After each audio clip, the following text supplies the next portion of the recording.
Jobless team built a homemade prosthetic for disabled woman. Next day, a billionaire showed up at his door.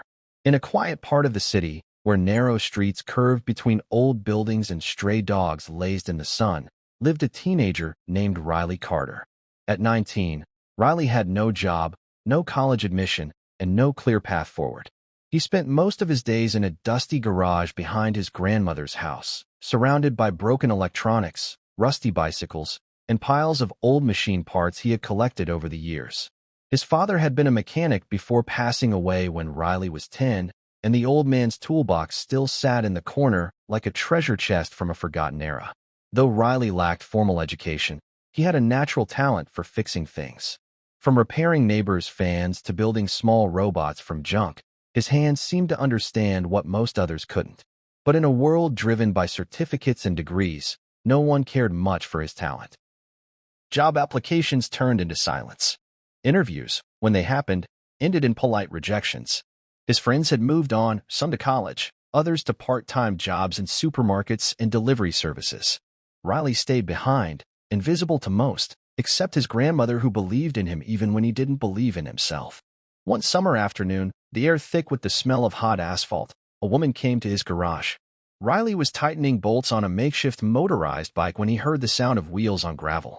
He looked up and saw her mid-30s, dark hair tied back, her face pale under the harsh sunlight. She moved slowly, using a basic wheelchair, and one of her legs ended in a worn-out prosthetic that didn't fit properly. She introduced herself as Eva Monroe and asked if Riley could take a look at her prosthetic leg. She said the socket was loose and caused her pain when she walked. The nearest clinic was 2 hours away and charged more than she could afford. Riley hesitated.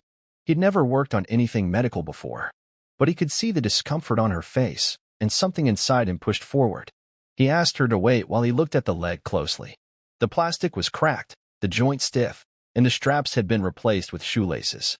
He asked if she could leave it with him for a day.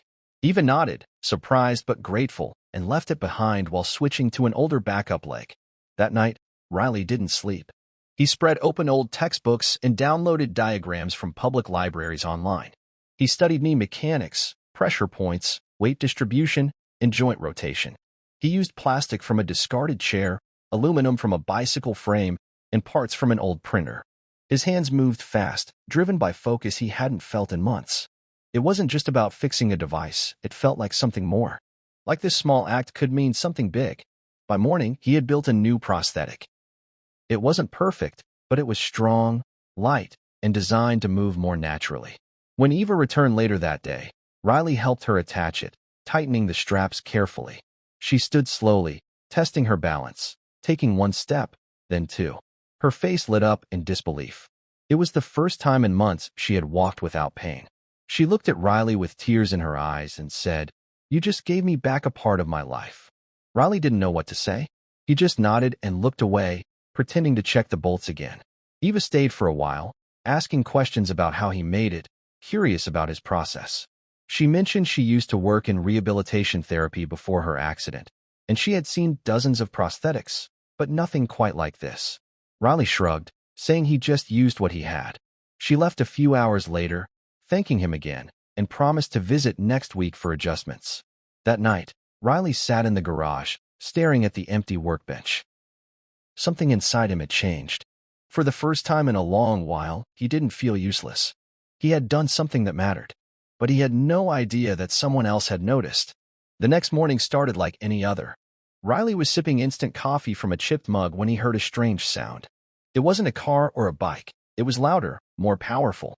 He stepped outside and looked up. A helicopter, sleek and black, descended slowly into the empty field behind his house. The air shook as the blades cut through the sky, and dust rose around him. Neighbors peeked through their windows. Children ran to the fence, wide-eyed. From the helicopter stepped a tall man in a dark suit, sunglasses covering his eyes, and an assistant following closely behind with a briefcase.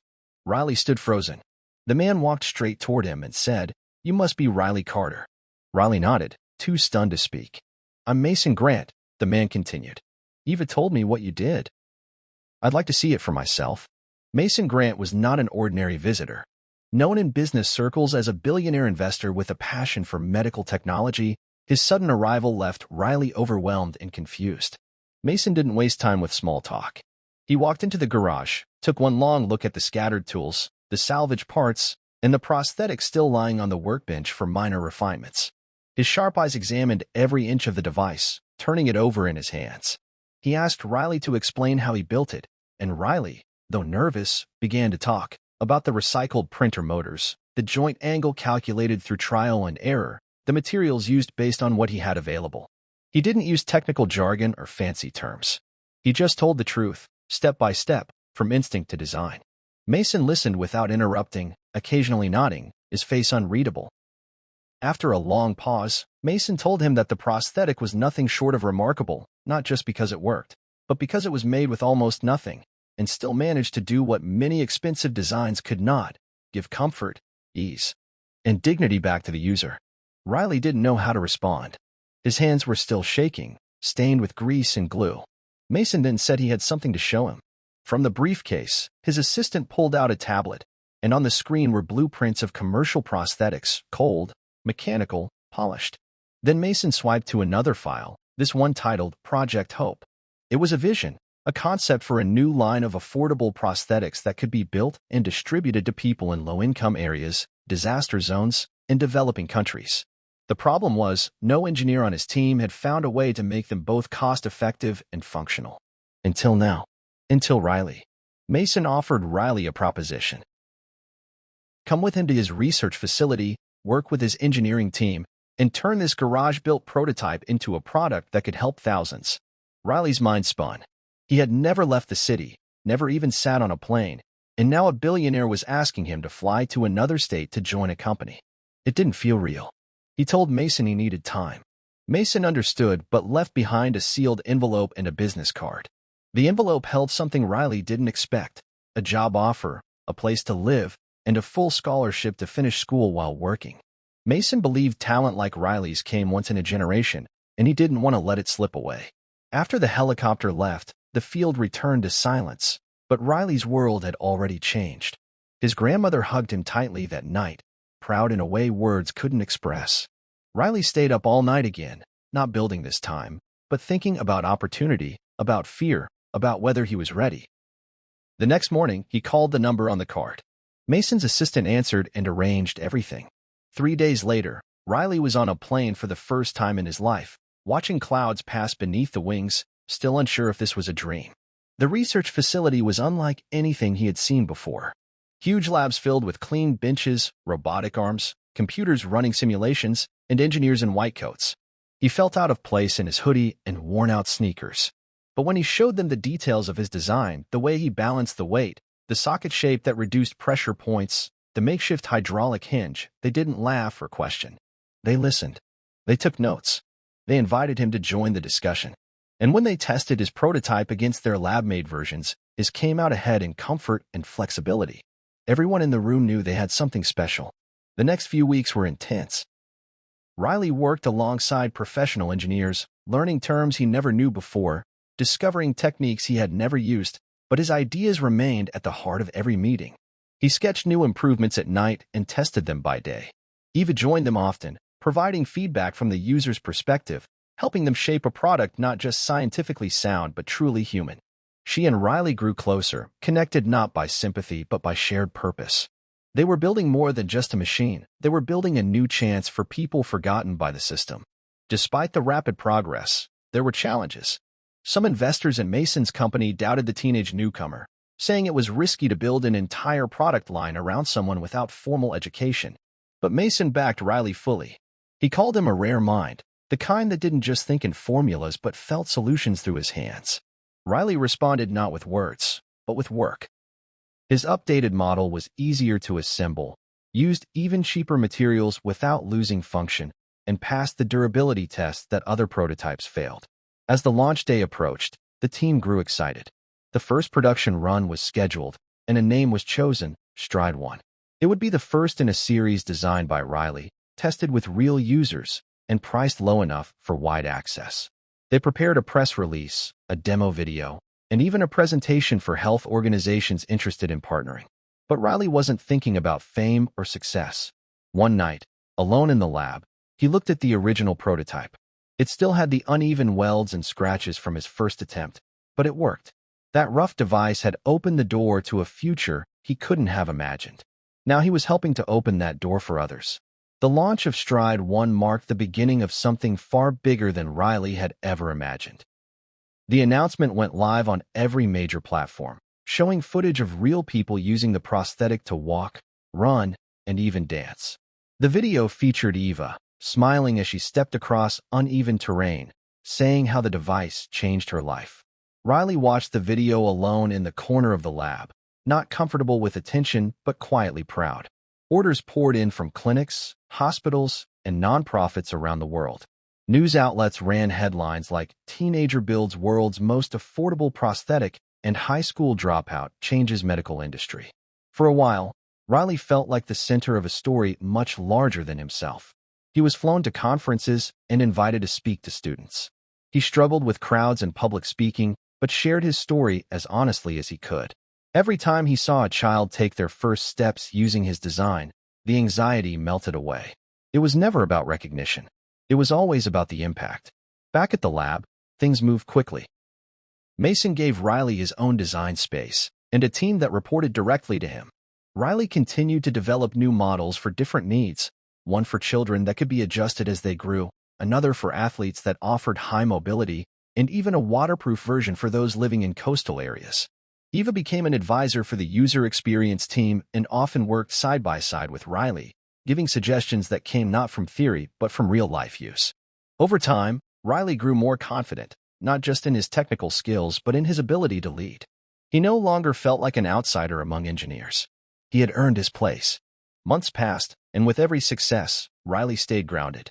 He kept in touch with his grandmother, who proudly kept newspaper clippings of every article that mentioned him. He also made sure a portion of his income went to fixing the roof of their old home and setting up a small scholarship fund for other kids like him. Young tinkerers with dreams, but no direction. Mason often reminded him that the world didn't need more polished resumes. It needed more people who could solve real problems with heart. Riley took that to heart and built a small outreach program that taught basic prosthetic design to students in underfunded schools using scrap materials and 3D printed parts. He believed anyone could learn what he had, as long as someone believed in them. But not everything came easy. As Stride 1 gained global traction, it caught the attention of larger corporations who felt threatened by its success.